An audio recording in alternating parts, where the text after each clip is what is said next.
para a nossa região, para a região Nordeste. Cíntia, agora um projeto importante para o país inteiro.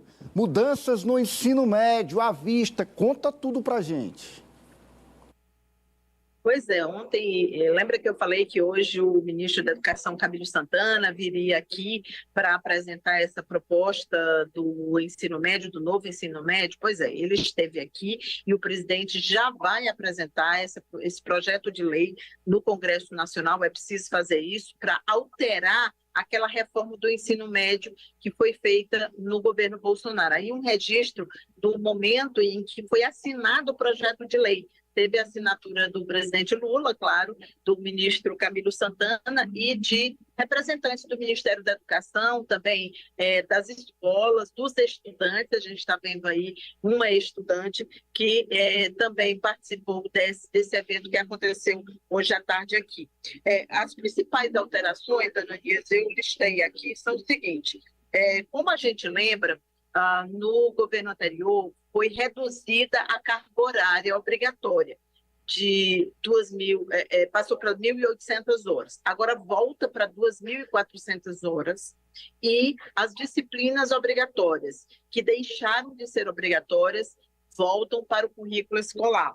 E isso inclui, por exemplo, a língua espanhola, que retorna, língua inglesa também, história, geografia, química, física, biologia, matemática, língua portuguesa e a língua inglesa, que eu falei, junto com o espanhol, que estão na proposta dos componentes curriculares obrigatórios. O objetivo, claro, é aumentar o conhecimento dos estudantes e de novo, uma tentativa de fazer com que as pessoas tenham seja muito mais amplo esse conhecimento que é apresentado nas escolas de forma obrigatória. Isso significa o seguinte: aquela ideia do governo anterior de você privilegiar o ensino técnico, isso volta, dá uma freada, pelo menos no projeto de lei que o Poder Executivo envia para o Congresso Nacional. Como eu falei na abertura, o líder do Senado, do governo do Senado, Randolfo Rodrigues, tinha dito que o governo já tinha apresentado esse projeto, já tinha enviado. Mas agora à noite a informação é de que esse projeto de lei ainda vai ser enviado para apreciação do Congresso Nacional. Vou pedir para a Juliana pôr de novo a foto. Pode colocar em tela cheia, Juliana, porque eu faço questão de mencionar quem está representado aí na foto.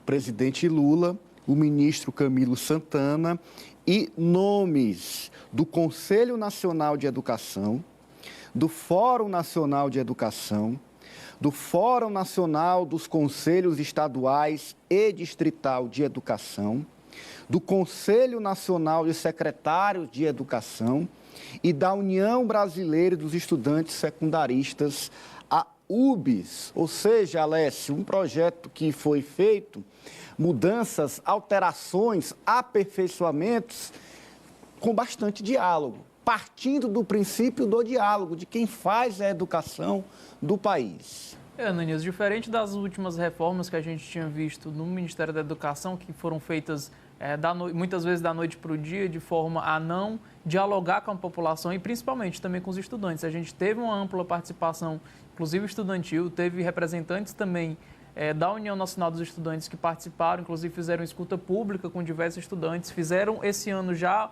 o Congresso, a realização do Congresso Nacional da UNE, justamente para debater sobre as novas regras, sobre as novas formas de se fazer educação no Brasil. Inclusive, todas essas pautas que foram debatidas no Congresso foram levadas para esses conselhos. E é importante a gente ver que a educação está sendo tratada com a responsabilidade que deve ser tratada, justamente sendo debatida, porque a gente sabe que a base de tudo, a base para a saúde, a base para a segurança pública está na educação. Então, é importante que essa área seja a mais, pelo menos na minha visão, deve ser a mais vista, a mais que tenha mais investimentos também. E a partir dessa reforma, a gente vai ter, com certeza, um novo modo de investir em educação pública no Brasil. Isso é muito importante porque, como eu disse, é a base para tudo.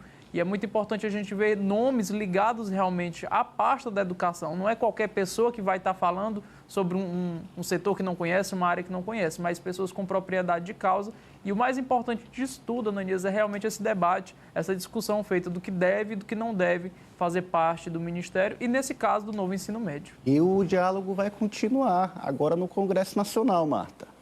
É isso, Ananias. Eu acredito que no bom senso, né, dos nossos parlamentares, apesar de a gente ter exemplos bem negativos aí com relação a algumas pautas que tramitam e que são discutidas nas casas legislativas, mas é isso que o Alessio falou. A gente veio de um governo que não priorizava a educação. Direto a gente via notícias que tratavam de cortes nos institutos federais, nas verbas das universidades federais. Então, claramente, para mim, a educação não era vista como uma prioridade de forma alguma. E, claro, ainda houve essa tentativa que, na minha visão, era de tentar vendar os olhos dos estudantes com relação a determinados assuntos. A gente sabe que, em determinados contextos, nessa fase do ensino médio, é quando o aluno começa a ter uma visão de mundo em que ele não tinha no ensino fundamental e que ele vai começar a desenvolver nessa fase da vida dele. Então, esse ensino direcionado, muitas vezes, causava esse bloqueio, essa restrição, para que, claro, cada pessoa começasse a criar um pensamento crítico, criar sua opinião com base nos seus critérios, com base no que achasse que fosse conveniente. Claro, nunca havendo um direcionamento para um lado A ou um lado B, mas a liberdade para que esse aluno pudesse pensar de forma mais livre mesmo, né? Osmando?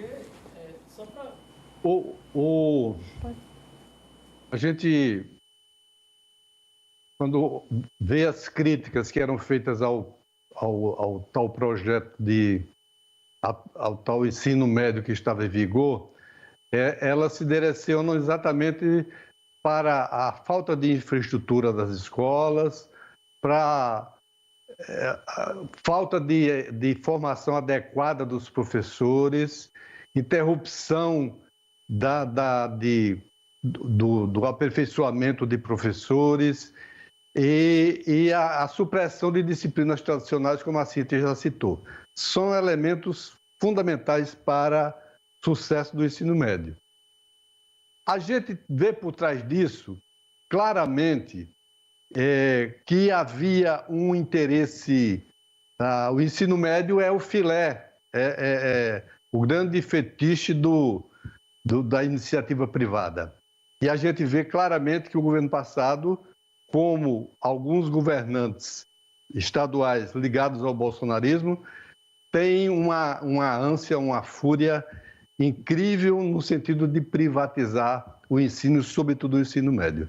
O que o governo Lula faz agora, depois de muito estudo, a gente sabe que a reformulação do ensino médio, com as boas notícias trazidas agora nesse projeto que vai ser que já foi levado ao Senado, ou está sendo levado ao Senado, houve muita discussão, muito embate para se chegar a um nível de compreensão, de melhoria do ensino médio, de reafirmar a presença do poder público no ensino de jovens e adolescentes do Brasil, e não de retirar o poder público, como a gente vê, por exemplo, ontem eu citei aqui que o governador de São Paulo, numa canetada só, retirou 9 bilhões de reais da educação no estado de São Paulo este ano e para 2024.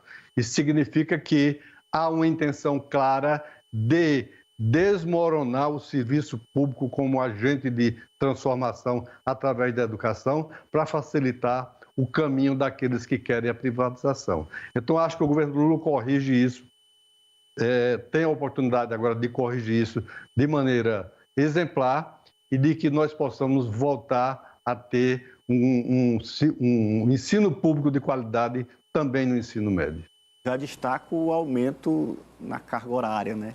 De 1.800 para 2.400 horas nas disciplinas básicas da educação, porque, na minha visão, o lugar do estudante é na sala de aula, o lugar do jovem é na sala de aula, é assistindo a aula. E a retomada de disciplinas como sociologia, filosofia, disciplinas que preparam para a vida em sociedade, que preparam para o dia a dia. Então, é importantíssimo a gente compreender que o estudante de ensino médio está ali para ser preparado para a vida e estudar matemática, física, química, biologia, português, redação e fazer educação física também, filosofia também, sociologia também. Então, tudo isso está sendo retomado com este aumento da carga horária e a volta da obrigatoriedade dessas disciplinas no nosso ensino médio no país. Bom,